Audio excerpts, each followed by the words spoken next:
is going on, you guys? Welcome to another Orion Tech Tips YouTube video.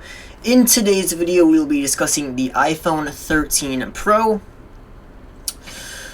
which is, if you missed yesterday's video, it was on the iPhone 13. I'll be covering the entire iPhone 13 lineup.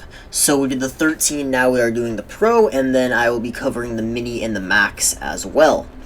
Okay, so starting off, this phone, the iPhone 13 Pro, was released September 24th, 2021. It weighs 204 grams, 7.7 millimeters in thickness, runs iOS 15, and then it starts at 128, or you can get 256 or 1 terabyte of storage, and that is no SD card or no way to expand storage, other than, of course, iCloud. So, I mean, it is kind of lacking in storage. I mean, you definitely can get more storage on some Android phones, but, I mean, yeah, that's not bad. So, it's only 1 terabyte, or sorry, not only 1 terabyte, it's 128, 256, there's no 512, so I guess if you need more than 256, you just have to quadruple your storage at 1 terabyte, which seems kind of weird. Why would there not be a 512? But oh well.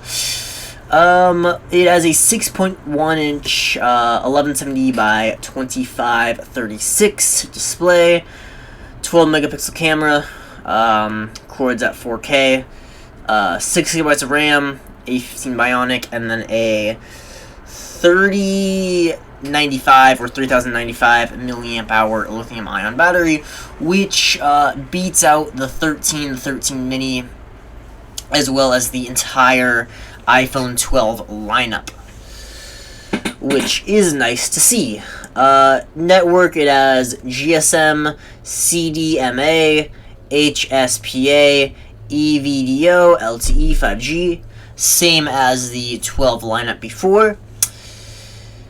And, yeah, so, in terms of weight, it is a little bit heavier, but that's probably just because of that increased battery.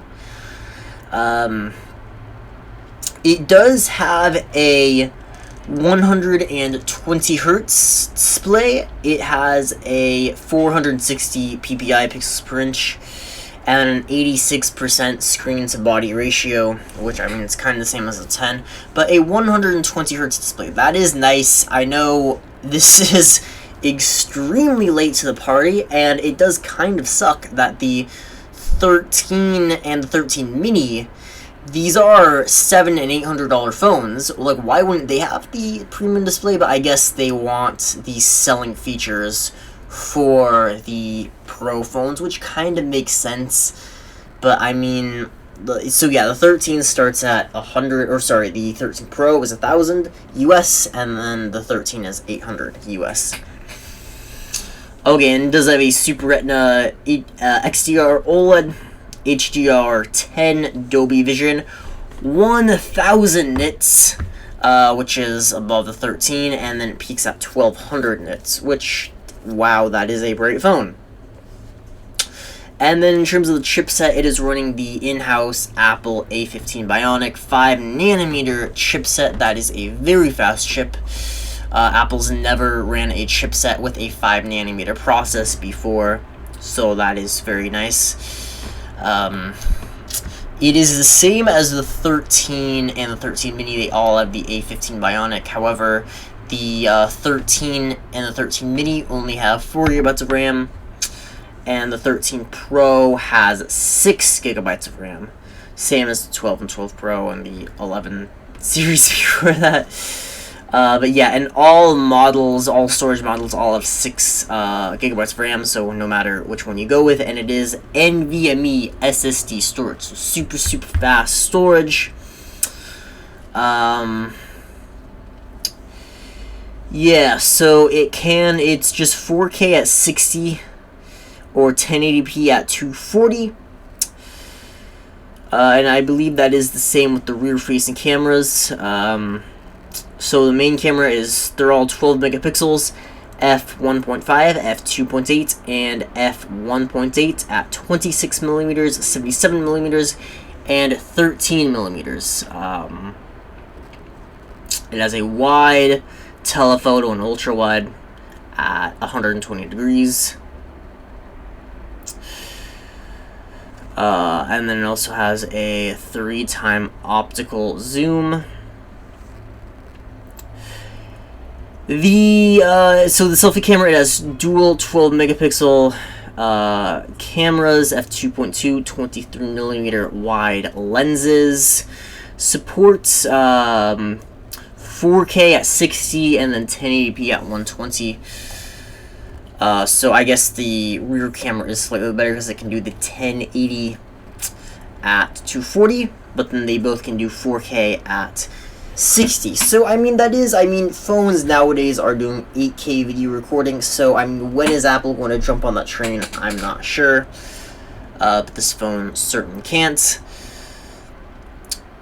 So yeah, this does have Wi-Fi 6, dual band Wi-Fi 6, and Bluetooth 5.0. So the same as the iPhone 11, I believe that's what it started with.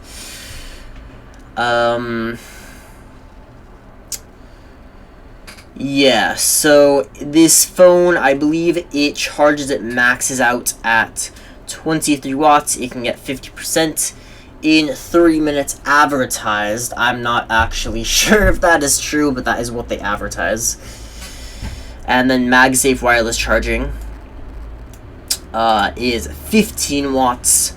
I believe the Mini only does 12 watts, but we will be reviewing that phone when we get there. So it claims, okay, so it says Apple claims standby is 22 hours, music playback is 75 hours. However, when Mr. Who's the Boss did his battery test, I believe the Pro, it was only 8 to 9 hours. So I mean, Apple really, I mean, they just do like the lightest things with their iPhone to like really advertise more battery life, but I'm sure they're not like doing like gaming video recording or like anything intense video editing. Nothing of that sort. But yeah, I mean, what do I think of the phone? I mean, it's not like, it is cool that they have, I mean, it's kind of like the iPad Pro they released back in 2018. So yeah, I mean, what do I think of it? I mean, 120 gigabytes to start at. I'd rather see 256 at the $1,000 starting price point. But I mean,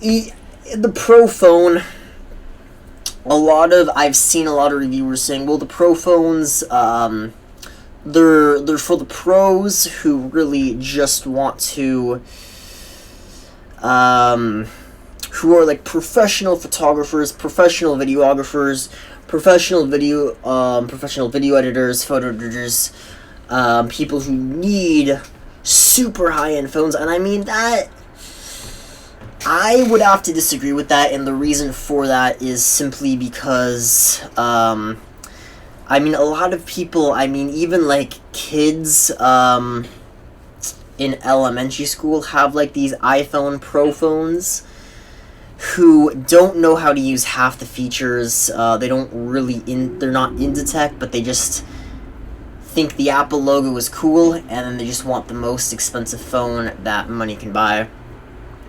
And these Pro users that they're targeting, I mean, they're not, like, they're going to be using, like, real digital cameras. They're not just going to be on their phone. They're going to be using real computers to edit. And probably not, I mean, maybe they'll use, like, an iPhone Pro phone to shoot some B-roll, but that's really all that Pros do.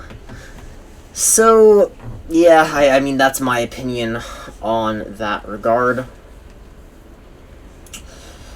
But yeah, I mean, in terms of the battery life, this does do great. This can really handle any other game on the App Store. I mean, there's not Call of Duty, it's nice. The Call of Duty Mobile is, I mean, it is a fun game. Not to get me wrong, however, I would take something like Cold War, Modern Warfare, any of like the PC or console games, any day of the week. iPhone, I mean, any app on the App Store is just not comparable to like the real deal on the computer. I mean, it's true. What is the advertised, like, the best? LumaFusion, that's it. A lot of people say LumaFusion can take over any PC application or any video editor out there. I'm like, that actually sounds cool. So I dropped, I think it was like $38 to get LumaFusion. And it can't even do half of what I would need it to do. I mean, it will do a little bit of video editing, so I mean, if you want to, like, merge two films together, but I mean, I can't really even, there's so many features that I need it to do, and I will use Filmora X, like, it's not even, like, I don't even use something like Adobe Premiere Pro, I don't use Sony Vegas Pro, I don't use Final Cut X Pro.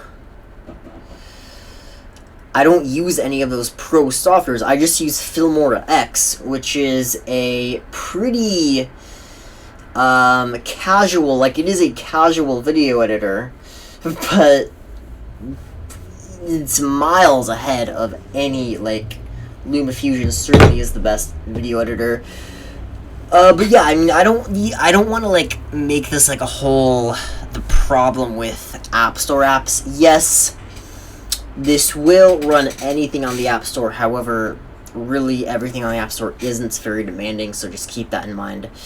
But yeah, okay, I'm going to end it here. Let me know your opinions about the iPhone 13 Pro in the comment section below, and I will see you all in the next video. Remember to like, subscribe, see you all in the next video. Peace out.